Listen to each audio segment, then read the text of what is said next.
Padre, te damos gracias una vez más por la preciosa oportunidad que nos das para abrir tu palabra.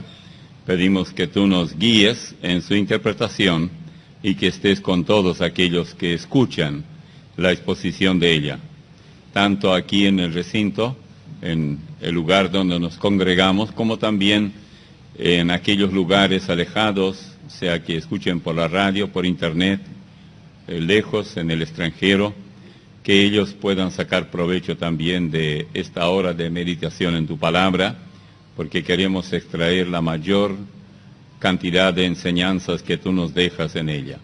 Pedimos esto en el nombre de Cristo Jesús. Amén. Todos ustedes tienen la lección número 32, así es, la iglesia de Pérgamo, y vamos a leer la cita bíblica primero, y luego viene Hay lugar aquí adelante, hermanas, si quieren, hay bastante lugar. Algunos parece que se asustan que ya no hay más lugar, sí que hay. Bueno, vamos a leer entonces la cita bíblica. Apocalipsis 2, 12 al 17. Estaremos hablando de la iglesia de Pérgamo. Y escribe al ángel de la iglesia en Pérgamo: el que tiene la espada aguda de 2 filos dice esto: yo conozco tus obras y donde moras, donde está el trono de Satanás.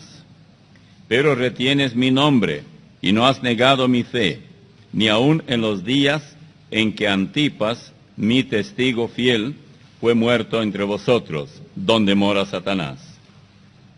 Pero tengo unas pocas cosas contra ti, que tienes ahí a los que retienen la doctrina de Balaam, que enseñaba a Balac a poner tropiezo ante los hijos de Israel, a comer de cosas sacrificadas a los ídolos y a cometer fornicación.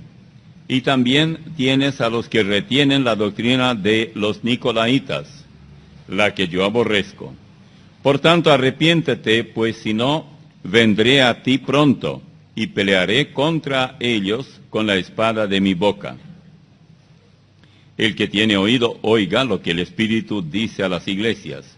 El que venciere, daré a comer del maná escondido, y le daré una piedrecita blanca, y en la piedrecita escrito un nombre nuevo, el cual ninguno conoce, sino aquel que lo recibe. Todo esto está en Apocalipsis 2, 12 al 17. Bueno, esta ya es la tercera de las 7 iglesias de Asia Menor a las que fueron dirigidas estas cartas de parte del Señor, vía el apóstol Juan, porque él escribió el Apocalipsis. Quiero que entendamos bien de qué estamos hablando. Si colocamos la iglesia de Pérgamo en un período histórico, correspondería a los años 312 al 600.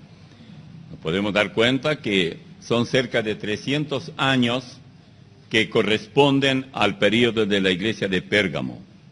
Primero, el autor y su extraña presentación.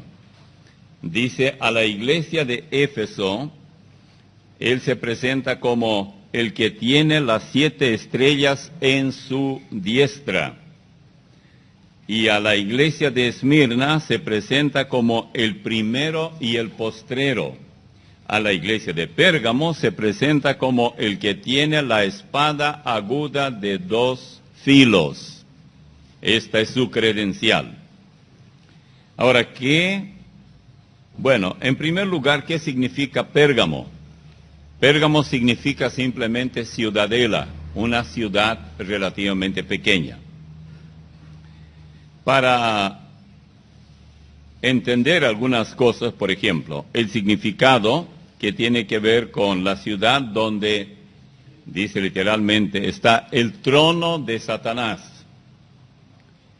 Para entender esto debemos hacer un poco de historia para ver por qué el trono de Satanás estaba allí, en Pérgamo. La ciudad de Pérgamo estaba construida sobre una colina, unos 330 metros de altura sobre la región circunvecina, creando una especie de fortaleza natural para los que vivían allí.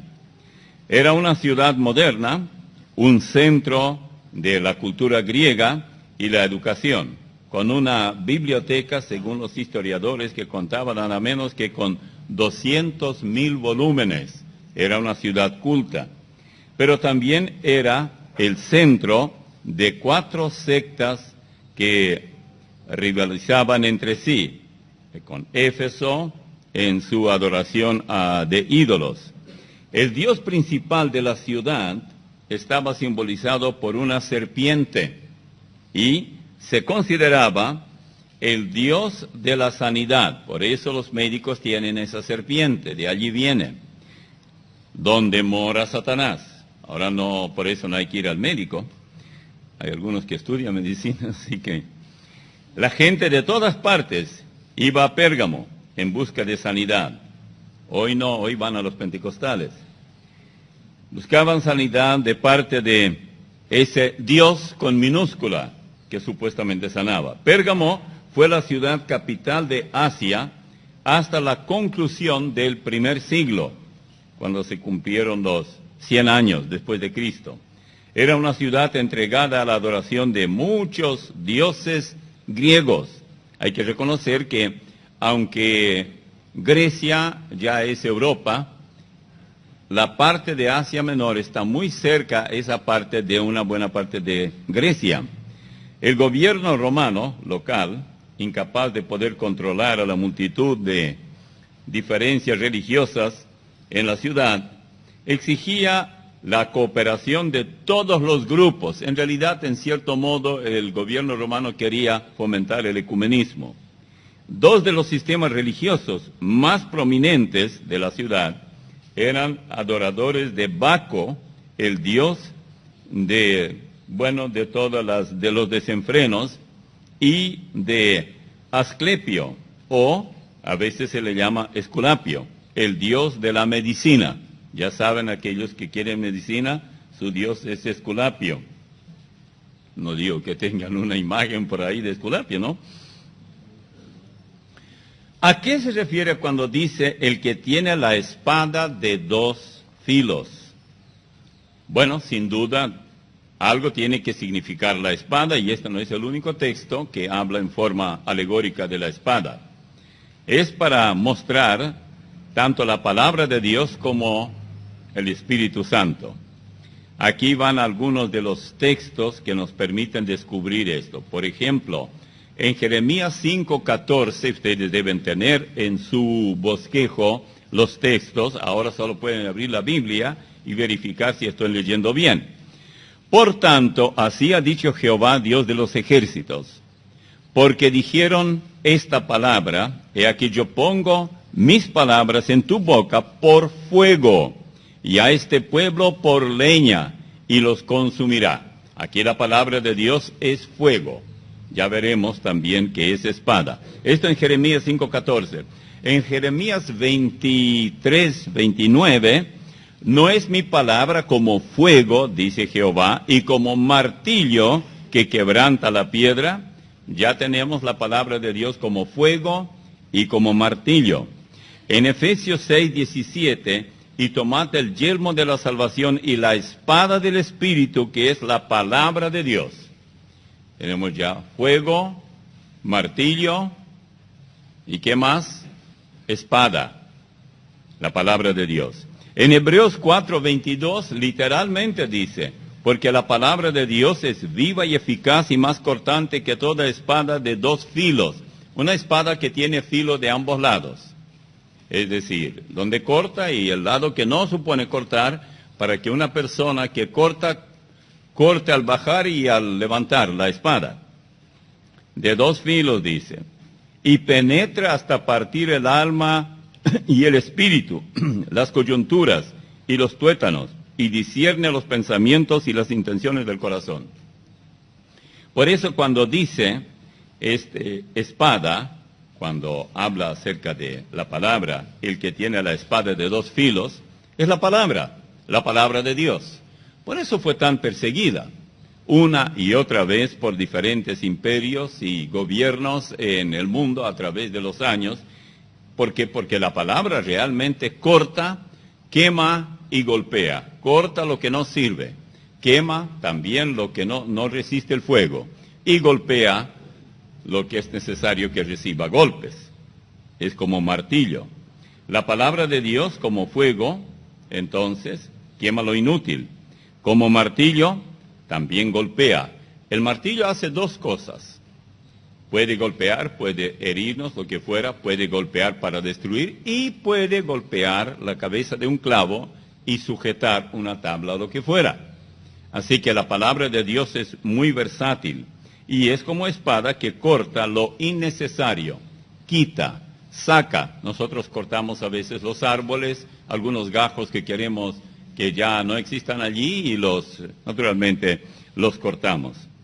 Bueno, para extraviarse, todo lo que el cristiano necesita es rechazar la palabra de Dios, porque la palabra de Dios no siempre es dulzura, no siempre es como miel, y que la que destila del panal, no siempre. La palabra de Dios, cuando una persona se comporta como pagano, como no salvo, esa palabra le va a molestar. No va a poder dormir tranquilo, no va a poder vivir tranquilo, no va a poder pensar con mente clara. ¿Por qué? Porque la palabra de Dios le está molestando. Un martillo golpea, el fuego quema, la espada corta, y la palabra hace eso. Cuando Constantino se convirtió en emperador de Roma, llegó a ser emperador virtual de todo lo que era entonces el mundo occidental. Y como autonombrado protector de la fe cristiana, él fue el que decretó un edicto de tolerancia para los cristianos y le otorgó muchos favores a la iglesia cristiana en el año 312 de nuestra era. El gobierno, claro está, proveyó dinero para el funcionamiento de la iglesia. No había tal cosa como iglesia protestante y católica, era solamente iglesia. Muchos de los templos paganos fueron ocupados por los cristianos, porque así lo dispuso el emperador. Esa era la iglesia imperial. Para complacer al emperador, estos líderes de la iglesia adoptaron costumbres que eran paralelas con las prácticas paganas. Para no ofender demasiado a los paganos, un poco paganizaron a la iglesia. Un compromiso invariablemente conduce a otro, y lo que al comenzar parecía ser una gran bendición, terminó como una gran maldición para la iglesia. Durante los 3 siglos siguientes de este período de la iglesia de Pérgamo, fueron adoptadas muchas prácticas anticristianas de origen pagano, las cuales privaron a la iglesia de su fuego y su fervor evangelístico. Todo lo que la iglesia era antes. ¿Y por qué la iglesia era tan pura antes? Porque era perseguida. No es necesario a un Constantino para que convierta el cristianismo aunque sea el verdadero cristianismo, en religión del Estado.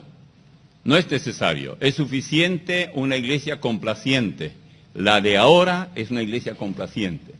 Está cómoda, no hay persecución, pueden inventar cualquier barbaridad, lanzarla por la televisión y todo esto, y nadie dice nada. O por lo menos, si se dice, son muy pocas las voces que protestan. Así que la influencia del paganismo en el cristianismo durante esa época aumentó poco a poco con el paso de los años.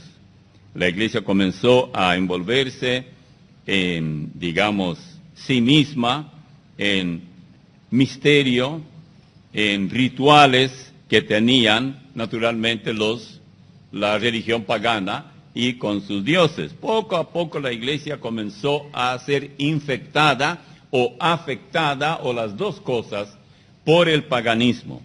Yo no sé si ustedes tienen allí los años que se muestran cómo las cosas comenzaron a acontecer desde el año 300 hasta el año 600.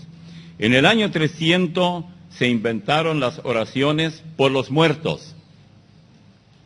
¿Ven ustedes en qué iglesia, a qué altura de la historia de la iglesia comenzó? En el año 300. En el año 300 también se inventó el hacer señal de la cruz. Esa señal, ¿ustedes conocen más? Algo así. No, sí, algo por ahí. Decía una vez un caballero, me dijo, pensar acá, cómo no usar acá para llenar acá. Y tal vez era eso, yo no sé, pero él fue el que me explicó. En el año 375 se introdujo la adoración de los santos y también adoración a los ángeles, totalmente prohibido en la Biblia. En el año 394 se instituyó el sacrificio de la misa. No sé cuántos de ustedes saben qué se pretende con la misa, pero no me vengan a decir que corresponde o equivale a la cena conmemorativa. No. Pregunten a cualquier líder de la Iglesia Católica Romana que practica eso, ¿qué significa la misa? Le va a decir, Cristo Jesús es sacrificado allí. En este pedacito de hostia está Jesús. Tú no lo puedes tirar y pisotear o algo así, porque pisotearías a Jesús. Allí está. Es el libro ese de Roger Oakland, de El Otro Cristo o algo así.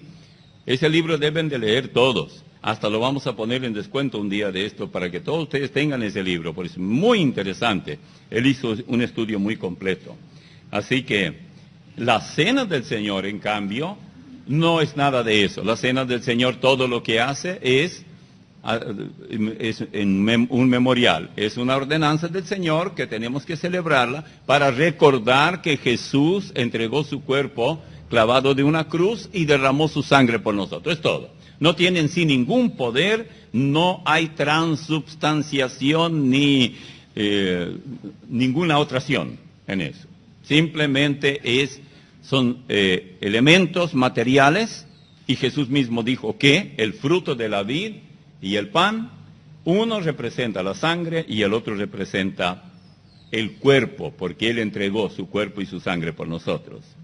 Luego en el año 431 comenzó el culto a María. No pasó tanto tiempo, pero son 400 años de Cristo. De allí comenzaron a adorar a María. Ese culto iba en aumento, pero fue la iglesia de Pérgamo donde comenzó la cosa. En el año 500, los sacerdotes comenzaron a vestirse en forma diferente. Usaban sotana, exactamente el mismo tipo de ropaje que usaban los sacerdotes babilónicos. Si ustedes estudian la religión de Babilonia, y lo que más tenía Babilonia para exportar era religión. Y ustedes verán incluso ese tipo pirámide que usan los jerarcas más altos, que va así en la cabeza.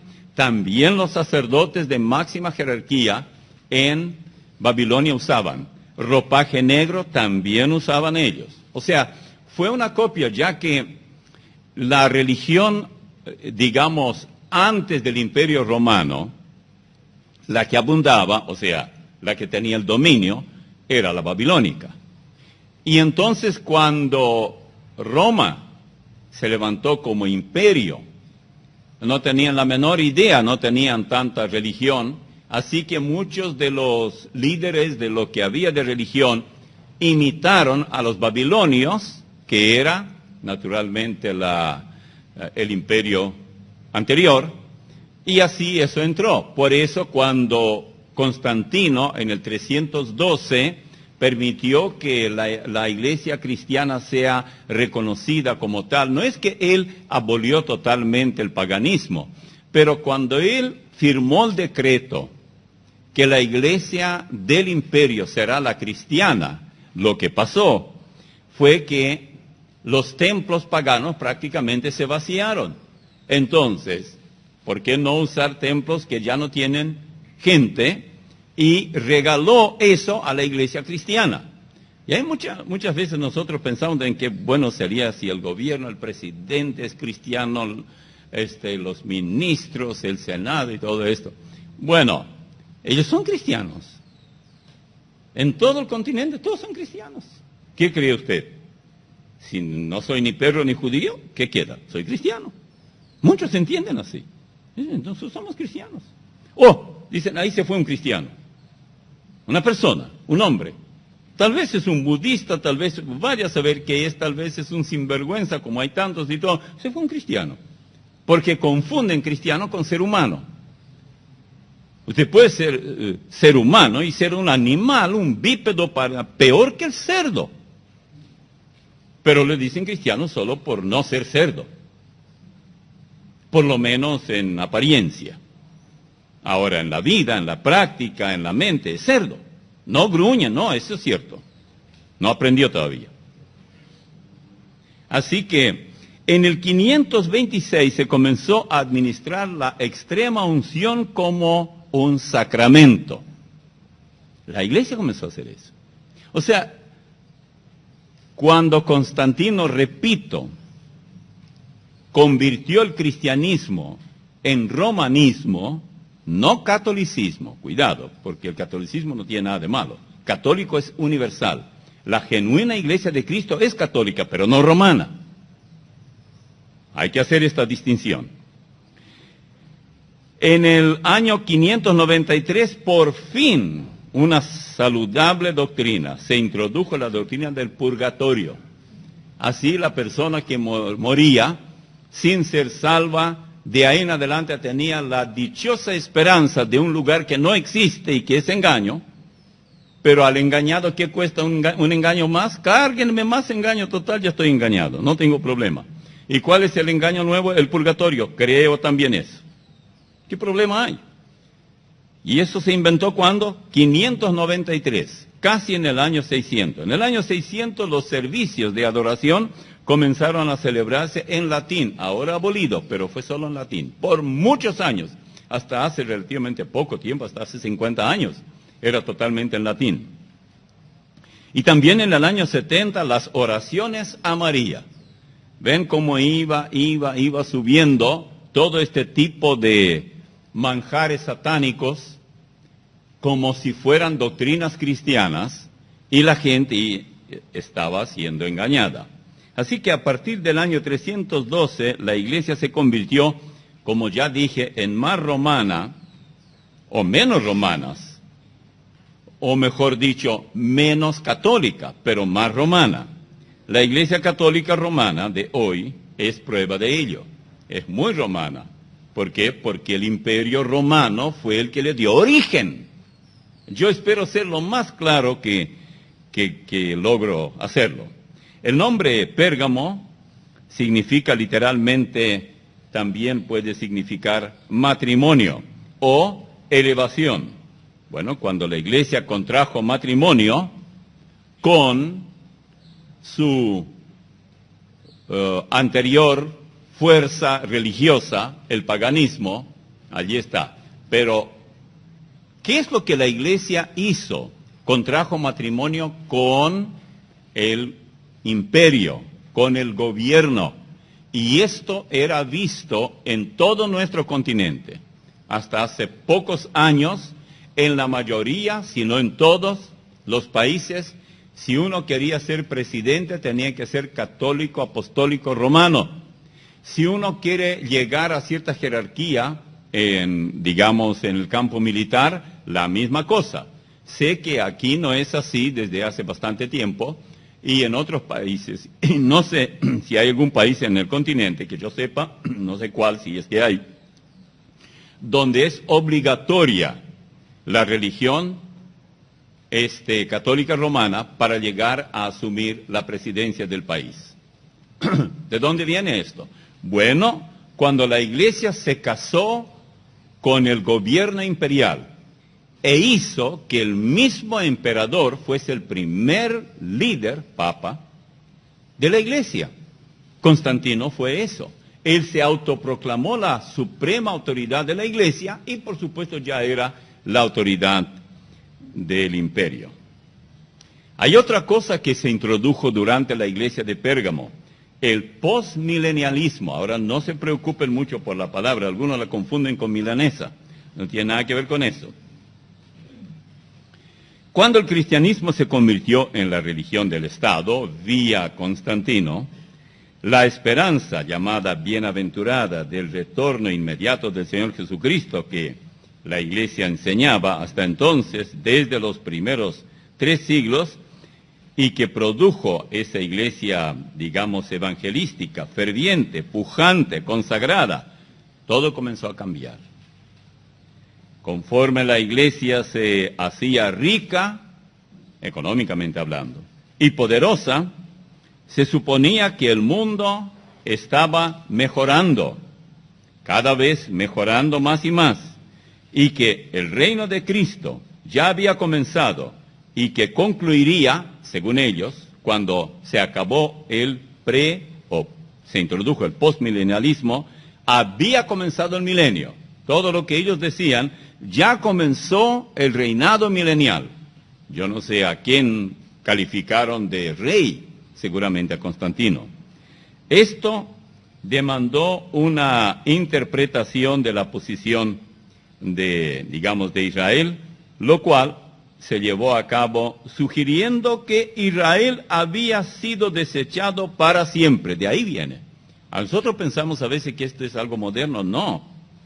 Y que, según ellos, las promesas para Israel ahora le correspondían a la Iglesia. No fue sino 14 siglos después que comenzó a enfatizarse una vez más el retorno de Cristo. Por eso, cuando ustedes oyen y alguien dice, la cuestión eso del rapto de la Iglesia, eso apareció hace pocos años. Incluso mucho más allá de la Reforma. Tengan mucho cuidado. Hay que tener en cuenta el trasfondo del asunto para ver que esa no era la única doctrina. En realidad, en la época de la iglesia de Pérgamo ya se pensaba, o sea, en el año 600 de nuestra era, que en realidad Israel ya, como mató, según ellos, a Jesús, lo rechazaron, ahora la iglesia ocupó todo ese lugar y ustedes van a escuchar este tipo de mensajes por televisión y demás.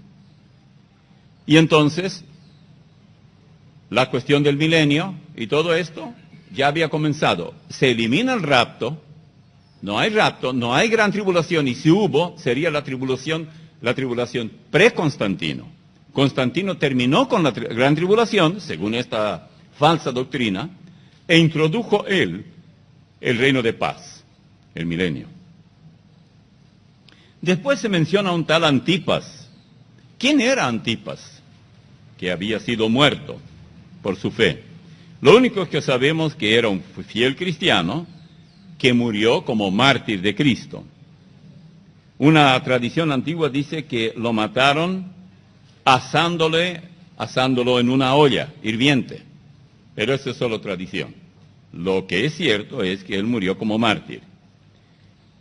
De nuevo dice más adelante, yo conozco tus obras, y hay que anotar aquí, que el Señor no solamente sabe o conoce lo que uno cree, sino también sabe cómo vive, cuáles son sus obras. En fin, la fe y las obras deben andar siempre juntas. De lo contrario, seremos un hazme reír de todo el mundo, lo que realmente ocurre. La iglesia de Pérgamo no era una iglesia sufrida, razón por la cual durante el periodo de estos 300 años que corresponde a esa iglesia, se han inventado tantas herejías como se puede apreciar en los años que ya indiqué. Hoy también hay muchas filosofías, y es fácil entender por qué. Porque la misma iglesia que insiste ser la iglesia de Cristo, y teóricamente lo es, en gran parte no lo es. Tiene sentido lo que dice que esta iglesia moraba donde está el trono de Satanás. Todos sabemos que, como ya dije, católico significa universal, es decir, la iglesia verdadera de Cristo es universal. Pero a partir del año 312 la iglesia se había vuelto poco iglesia, pero mucho de imperio. Debemos recordar que la iglesia romana no es católica, pero sí lo es romana. Es decir, no lo es como iglesia cristiana, es cristiana de nombre. La iglesia verdadera se desprendió literalmente de la romana. Recién cuando llegó la Reforma, en el año 1454, miren cuántos años, los períodos del oscurantismo. Durante ese tiempo siempre hubo fieles siervos de Dios, pero no hubo alguien que se levantara, como se levantó Lutero, Zwingli y muchos otros. Vamos a hablar un poco del origen del protestantismo. Fue durante el período de la iglesia de Pérgamo que apareció, entre otras herejías, las herejías o la herejía del postmilenialismo. ¿Qué significa eso? Es muy sencillo. Se comenzó a enseñar que la iglesia deberá pasar por la gran tribulación que se menciona en Mateo 24:21. Jesús dijo, habrá entonces gran tribulación, cuando no hubo antes ni habrá después. Ese periodo todavía no llegó. Dice, porque habrá entonces gran tribulación, cual no la ha habido desde el principio del mundo hasta ahora, ni la habrá. Bueno, si usted altera la doctrina bíblica y coloca a los cristianos que tienen que pasar por la gran tribulación, esto significaría algo así como un purgatorio colectivo para toda la iglesia. Porque ahora el purgatorio es para los que mueren. Y entonces, bueno, pues ustedes saben que eso no es bíblico, pero de cualquier manera los que lo propagan dicen que cuando una persona muere va a un lugar que se llama purgatorio. ¿Bien? Pero si la gran tribulación es para la iglesia, entonces toda la iglesia que esté en sus cuerpos, los componentes de la iglesia que estén todavía en sus cuerpos, tendrán que sufrir los horrores de una tribulación nunca habida, ni la habrá. Y detalles de esa tribulación están Mateo 24, Marcos 13, Lucas 21 y el libro de Apocalipsis y gran parte del libro de Daniel. Hay mucha información de lo que será ese período. Bueno, se comenzó a enseñar que definitivamente la iglesia va a pasar por allí. Ahora nosotros sabemos, cuando hablamos del milenio, que primero viene el rapto de la iglesia. Después viene la gran tribulación y después viene el milenio. Este es el orden: rapto, tribulación y milenio. Si el milenio viene antes, y tal como dicen ellos, los que enseñan las herejías, el postmilenialismo, entonces la gran tribulación viene después. O sea, primero vivimos muy bien, gracias a Constantino. Ese es el milenio de él y no de Cristo. Y luego sufrimos los horrores de la gran tribulación. Menos mal que esto es mentira. A veces la mentira es buena, ¿verdad? Esto no es cierto. Esto simplemente no es bíblico. Ahora, esta herejía dio paso a muchas otras cosas con el correr de los años. Básicamente enseñaba que el sacrificio de Cristo no era suficiente para la salvación del pecador. El pecador, si no sufre en el purgatorio, va a sufrir en la gran tribulación. Así que los que sobreviven, el apóstol Pablo, cuando habla del rapto, capítulo 15, versículos 51 y 52, dice: he aquí os digo un misterio, no todos dormiremos, pero todos seremos transformados en un momento, en un abrir y cerrar de ojos, a la final trompeta. En fin, lo que está diciendo es que algo que era misterio, incluso para los escritores sagrados, era que una generación de la raza humana no tendrá que morir. Pero en Hebreos 9:27 dice: está establecido a los hombres que mueran una vez y después el juicio. Debido a esto, muchos negaron lo que dice Pablo. No sabemos quién escribió la carta a los Hebreos, pero es un libro inspirado por el Espíritu Santo. Allí dice que está establecido a los hombres que mueran una vez. La implicación sería a todos. Todos debemos pasar por la muerte. Pero no dice específicamente esto, pero daría a entender. Pero Pablo luego escribe a los Corintios y dice, hermanos Corintios, acabo de recibir una revelación que nadie jamás la recibió antes, ni yo tampoco. Y es esta, y tanto a ellos como a los tesalonicenses, 1 Tesalonicenses 4, 16 y 17, dice lo mismo. ¿Cuál era esa revelación? Que una generación de la raza humana, de la iglesia, no pasará por la tribulación. Es decir, no pasará por la muerte, no tendrá que ir a la muerte. Ahora, yo no voy a discutir lo que viene más allá porque sería mucho tiempo. ¿Quiénes vivirán durante el milenio, etcétera? Vamos a dejarlo por ahora en esta parte. Cuando Jesús exclamó, clavado de una cruz, él dijo, consumado es. Eso está en Juan 19:30. ¿Qué es lo que él consumó allí? Él consumó, terminó, acabó, hasta los últimos detalles, mi salvación. Él me salvó. Acuérdense de esta palabra. Ustedes cuando citan a alguien, dice, ¿qué quería decir Jesús cuando hizo consumado es? Y expiró. Momentos después, él murió, porque ya terminó la salvación. Él comenzó la salvación y él la terminó a mi favor, a favor de todo aquel que cree. Entonces, no necesitamos de gran tribulación ni nada de eso, porque no necesitamos purificarnos de nada, porque él nos purificó mediante su sacrificio. Vamos ahora veamos la naturaleza de Cristo revelada a Pérgamo. Él dice, el que tiene la espada aguda de 2 filos, dice esto. Y ya hemos visto previamente que Cristo seleccionó uno de los aspectos de su naturaleza revelados a Juan en su visión y presentados en cada iglesia individualmente. A Pérgamo le reveló la espada aguda de 2 filos, la que, sin duda, se refiere, como ya vimos, a la palabra de Dios. La cura para la iglesia de Pérgamo, para esa edad y para cualquier otra edad de la iglesia, es la palabra de Dios. Escrito está. Cristo, por ejemplo, usó algunos términos bien interesantes. Por ejemplo, la palabra de Dios para santificar a la iglesia. ¿Quiere usted santificación? Escuche bien ahora. En Juan 17:17 él dice, santifícalos en tu verdad. Y si usted tiene duda en cuanto a cuál es esa verdad, tu palabra es verdad. La palabra de Dios santifica. Para limpiarla, ya vosotros estáis limpios, hace la palabra de Dios, por la palabra que os he hablado. Juan 15:3.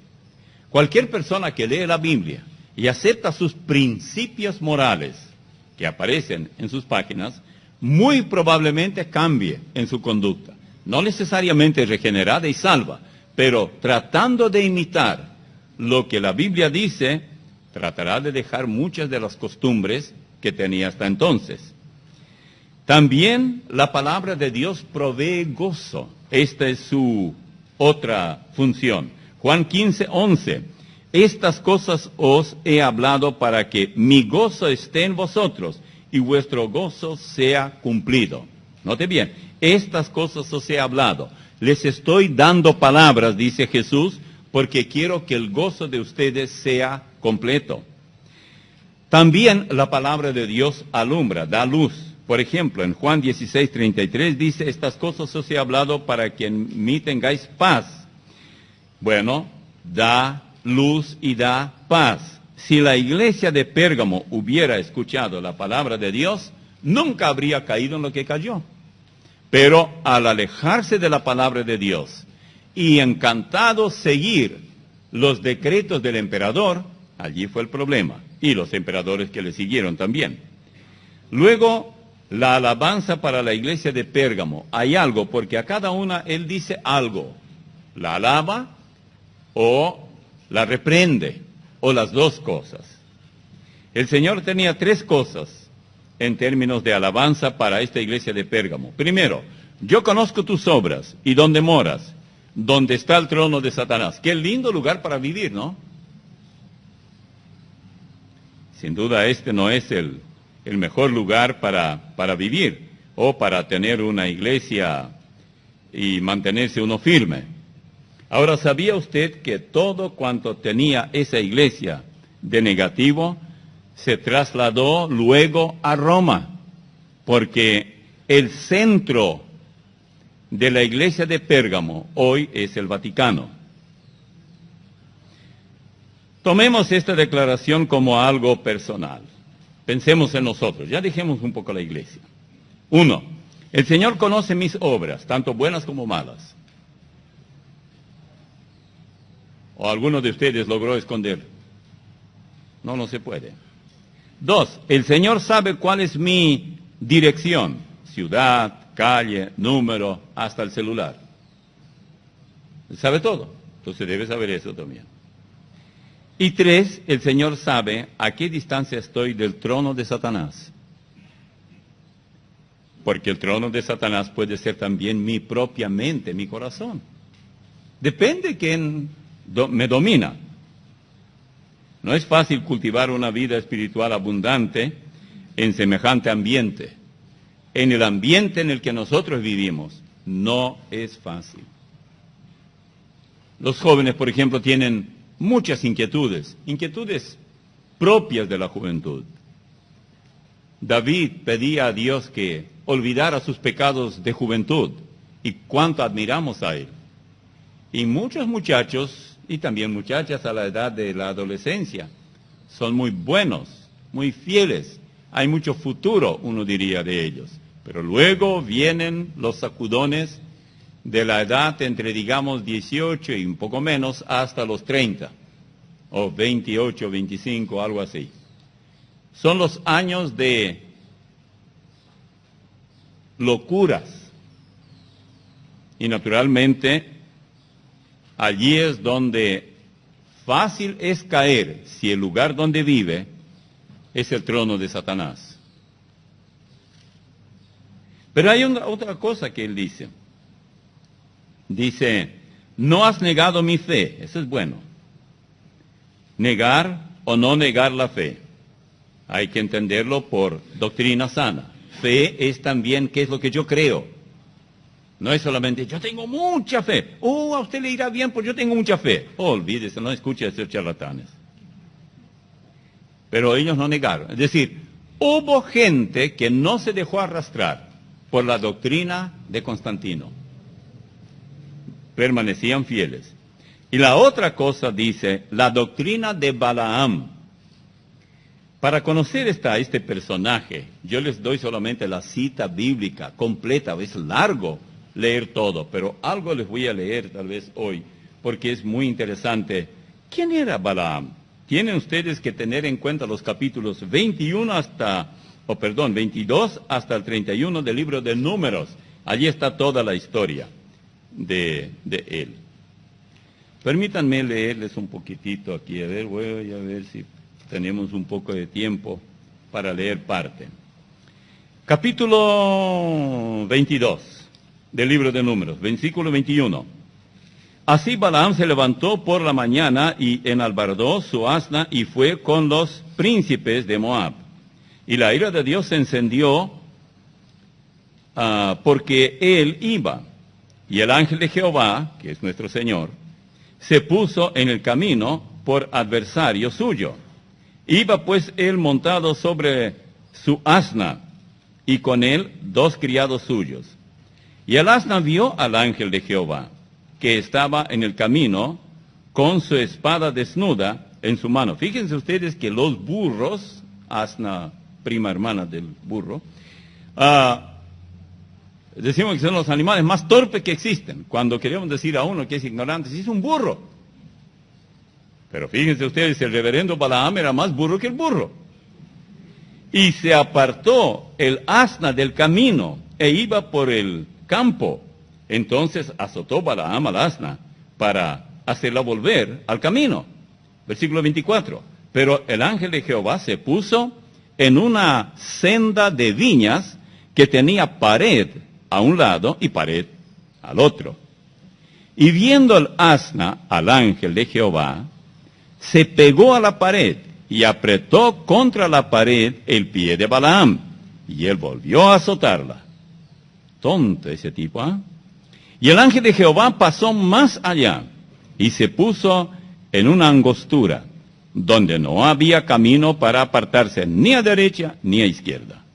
Y viendo el asna al ángel de Jehová, se echó debajo de Balaam, y Balaam se enojó y azotó al asna con un palo. Entonces Jehová abrió la boca al asna, la cual dijo a Balaam. Me gustaría saber si era barítono, tenor o bajo profundo, qué voz tenía el asna. ¿Qué te he hecho que me has azotado estas 3 veces? Y Balaam respondió al asna, porque te has burlado de mí. Ojalá tuviera espada en mi mano, que ahora te mataría. Y el asna dijo a Balaam, qué diálogo, ¿no soy yo tu asna? Sobre mí has cabalgado desde que tú me tienes hasta este día. ¿He acostumbrado a hacerlo así contigo? Y él respondió, no. Entonces Jehová abrió los ojos de Balaam y vio al ángel de Jehová, que estaba en el camino y tenía su espada desnuda en su mano. Y Balaam hizo reverencia y se inclinó sobre su rostro. Y el ángel de Jehová le dijo, ¿por qué has azotado tu asna estas 3 veces? He aquí yo he salido para resistirte, porque tu camino es perverso delante de mí. El asna me ha visto y se ha apartado luego de delante de mí estas 3 veces. Y si de mí no se hubiera apartado, yo también ahora te mataría a ti y a ella dejaría viva. Esto uno lee y dice, qué cosa más rara. Pero alguien dijo muy bien que entonces era muy raro que un asna hablara, ahora es raro que se calle. Por televisión, por radio, por todas partes, asna, comienza. Usted no tiene más que escuchar a algunos de esos que expulsan demonios. Un día le vamos a hacer escuchar por la radio. O hablan lenguas. Asnas. Otra referencia a Balaam, tenemos unas cuantas de ellas, y vamos a leer algunas para ver qué fin llevó este. Yo no sé qué fin llevó el asna, pero seguramente con el tiempo, cuando llega el tiempo para morir a un animal, muere. Pero ¿qué pasó con este reverendo? El evangelio de la codicia. Codiciaba el dinero de Balac, quien lo estaba invitando para maldecir al pueblo de Israel. Oigan lo que dice el número 31:8. Mataron también entre los muertos de ellos a los reyes de Madián, Evi, Requiem, Sur, Hur y Reba. 5 reyes de Madián. También a Balaam, hijo de Beor, mataron a espada. Otro texto, Deuteronomio 23, 3 y 4. Ustedes lo tienen allí, yo creo. No entrará amonita ni moabita en la congregación de Jehová, ni hasta la 10ª generación de ellos. No entrarán en la congregación de Jehová para siempre, por cuanto no os salieron a recibir con pan y agua al camino cuando salisteis de Egipto, y porque alquilaron contra ti a Balaam, hijo de Beor, de Petor, en Mesopotamia, para maldecirte. Eso está en Deuteronomio 23, 3 y 4. Luego en 2 Pedro, Pedro ya en el Nuevo Testamento hace referencia, 2 Pedro 2, 14 al 16.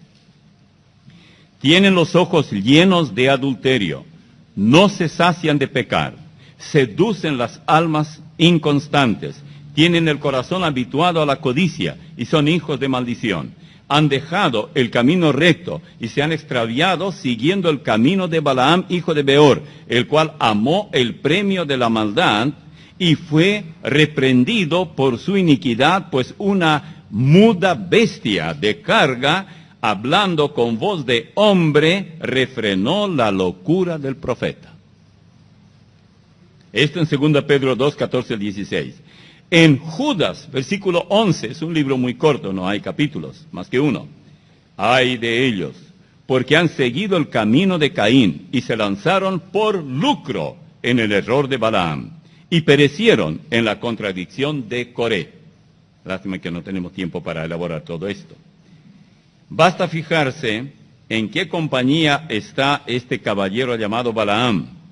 Caín es uno de ellos. ¿Y qué de malo tenía Caín? Bueno, vamos a leer a ver si encontramos algo de malo en él. No como Caín, 1 Juan 3:12, no como Caín, que era del maligno y mató a su hermano. ¿Y por qué causa le mató? Porque sus obras eran malas y las de su hermano justas. Si tuviéramos que rotular a Balaam con algún rótulo moderno, diríamos que era el teleevangelista predicador del evangelio de la codicia, el más famoso del momento. Sin embargo, muy pocos pueden rebatirlo, pero en la época de él, un asna habló y dejó a él tirado por nocaut. Perdió el diálogo. ¿Qué pasa con los cristianos de ahora? Que no tenemos ni valor, ni abrimos la boca cuando debemos abrir la boca y defender la causa sana, la sana doctrina y demás, y hacer ver a los falsos propagadores de falsos dioses, del Dios dinero, del Dios riqueza, del Dios codicia, y no tenemos valor. ¿Será que Dios va a despertar a las vacas, a los caballos, a los burros, para que ellos prediquen en lugar nuestro? Bueno, el burro es más vida que las piedras, y Jesús dijo, si estos callaran, las piedras hablarán. Yo nunca escuché a una piedra hablar, pero algo quiere decir el Señor con eso. Luego está la doctrina de los nicolaitas. ¿Quiénes eran ellos? Bueno, la doctrina de los nicolaitas es simplemente jerarquía eclesiástica. Jesús en Mateo 23, 8 al 10 dice, pero vosotros no querráis que os llamen rabí, porque uno es vuestro maestro, el Cristo, y todos vosotros sois hermanos. Y no llaméis Padre vuestro a nadie en la tierra, porque uno es vuestro Padre, el que está en los cielos. Ni seáis llamados maestros, porque uno es vuestro Maestro, el Cristo. Cuidado con jerarquía. La advertencia para Pérgamo, Apocalipsis 2:16. Por tanto arrepiéntete, pues si no, vendré a ti pronto y pelearé contra ellos con la espada de mi boca. En primer lugar, le invita a que se arrepienta. La iglesia de Pérgamo. Vendré a ti, pelearé contra ellos con la espada de mi boca. ¿A qué se refiere él? Bueno, la respuesta está en Efesios 6:17. Y tomad el yelmo de la salvación y la espada del Espíritu, que es la palabra de Dios. El Señor pronuncia la palabra y destruye aquello que no sirve. Y luego dice algo. El maná escondido. Tendría del maná escondido. Bueno, el maná escondido es un símbolo, digamos, que cualquier estudiante de la Biblia puede entender con bastante facilidad. Maná fue el pan celestial que Dios hizo que descendiera en el desierto para alimentar a los israelitas mientras ellos no tenían que comer. El maná, hasta donde sabemos, contenía todas las proteínas, las vitaminas, la grasa, todo lo que se necesita para ser saludable. Y de verdad ellos no se enfermaban, porque la alimentación de ellos era muy buena. Ahora, el verdadero maná no es, los judíos les decían a Jesús, pan del cielo nos dio Moisés. Él dijo, no, el pan verdadero del cielo soy yo. Ellos no entendieron, por supuesto.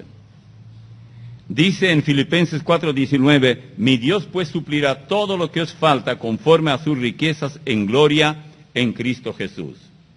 Pero luego dice algo más, si el maná es su palabra y alimenta el alma, así como el pan, que el pan sintetiza todo el alimento físico, entonces, ¿qué es esa piedrecita blanca? En Apocalipsis 2:17, el que tiene oídos oiga lo que el Espíritu dice a las iglesias.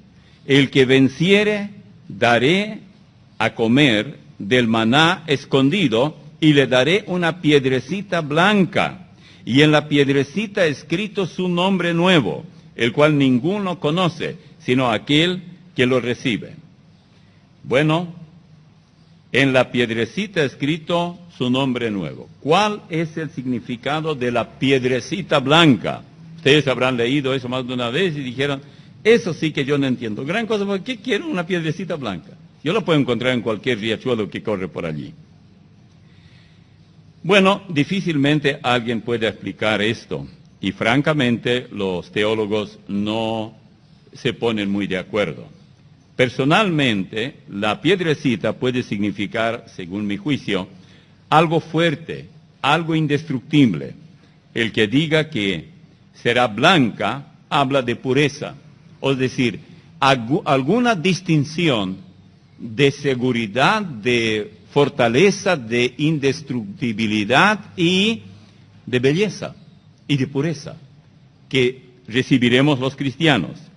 El nombre nuevo que el vencedor recibirá solamente para los vencedores tendrá relación directa con su nueva condición en el servicio del Señor.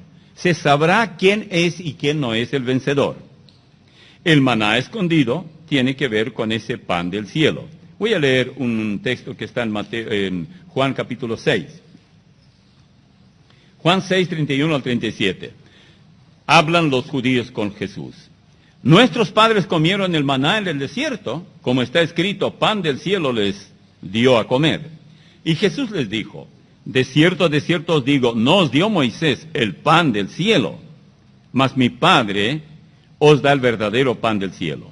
Porque el pan de Dios es aquel que descendió del cielo y da vida al mundo. Le dijeron, Señor, danos siempre este pan. Jesús les dijo, yo soy el pan de vida. El que a mí viene nunca tendrá hambre, y el que en mí cree no tendrá sed jamás. Mas os he dicho que aunque me habéis visto, no creéis.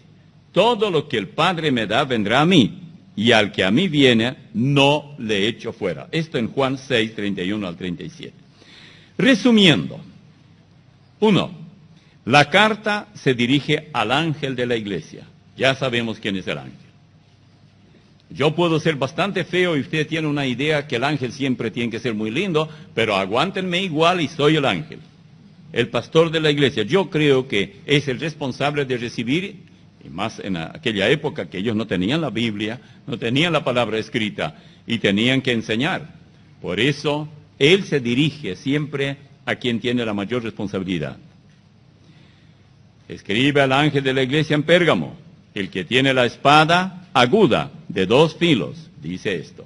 2. El autor dice conocer las obras de la iglesia y dónde vivían sus componentes. Además agrega dónde está el trono de Satanás. No era el mejor lugar para la iglesia. 3. Dice que un fiel cristiano llamado Antipas había muerto por su fe. No sabemos quién era. No hay en ningún lugar otra información aparte de lo que está en Apocalipsis. 4. Dice que había algo en contra de esa iglesia, que era la doctrina de Balaam, es decir, la corrupción moral, porque cuando Balaam no consiguió lo que quería, porque Dios le impidió, él trataba de maldecir al pueblo hebreo, que Balac quería que lo maldijera, pero cuando abría la boca y comenzaba a hablar, elocuentes bendiciones salían automáticamente de su boca. Y él dice, no, yo no puedo sino solamente aquello que Dios me diga, que la verdad es que lo que él está diciendo, yo quiero maldecir. Me encanta el oro que me mostraste allí en las habitaciones que hay. Me gustaría mucho esto, pero Dios no me permite maldecir. Comienza a hablar y salen bendiciones, hasta que Balac se enojó con él y dijo, peor ahora que antes de llamarte. Después de todo, ahora sí. Antes por lo menos no habían recibido bendiciones, ahora tú los bendices cuando yo te llamo que los maldigas. Pero él dijo, no te preocupes demasiado, Balac. Yo te voy a enseñar cómo lograr lo que tú quieres. Ahora no sé si le dio o no el oro, creo que no. Lo que tú tienes que hacer para corromper a Israel es fomentar casamiento mixto. Que se casen las chicas hebreas con los moabitas o cualquiera de los paganos, y viceversa.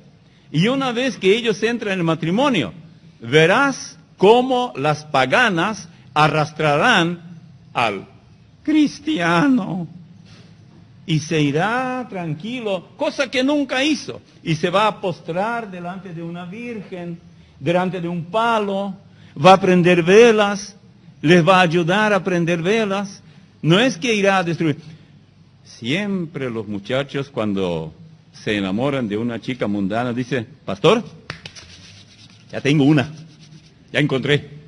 Ella no es cristiana, pero me aseguró, ella también suele decir, él no es cristiano, pero me dijo que va a ir conmigo a la iglesia y se va a convertir ahí nomás, la primerita vez que viene.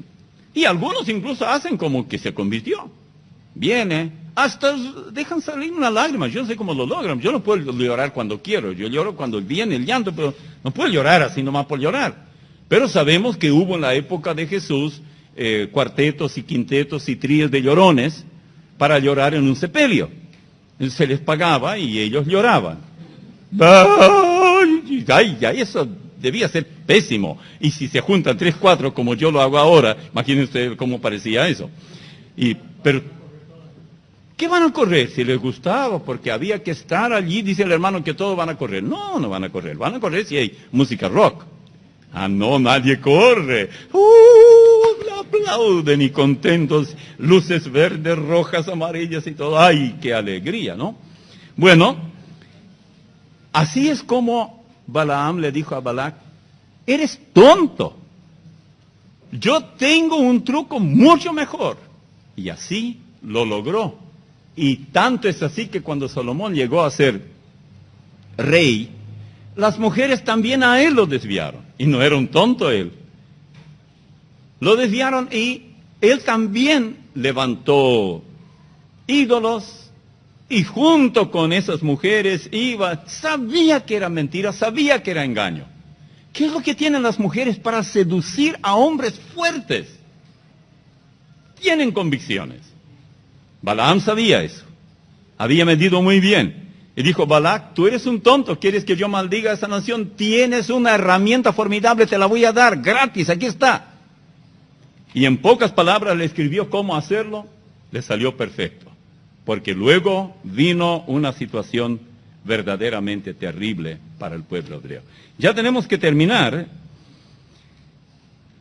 Están los nicolaitas, ustedes ya se reconocen. Arrepiéntete. Qué bueno que siempre, a mí me gusta mucho esa palabra arrepiéntete, porque va ligada con otra, que se llama perdón. Cuando hay arrepentimiento, hay perdón. Cuando hay oportunidad para arrepentimiento, y siempre la hay. ¿Saben dónde termina la oportunidad de arrepentimiento? Cuando uno da el último pataleo. Ya no vive más, allí ya no hay posibilidad de arrepentimiento. Vamos a dejar aquí, vamos a despedirnos. Padre, te agradecemos por la palabra tuya y pedimos tu bendición sobre ella. Pedimos que tú nos guíes y a aprender de estas cosas para no cometer pecados que aquellos han cometido y vimos las consecuencias. En el nombre de Jesús. Amén.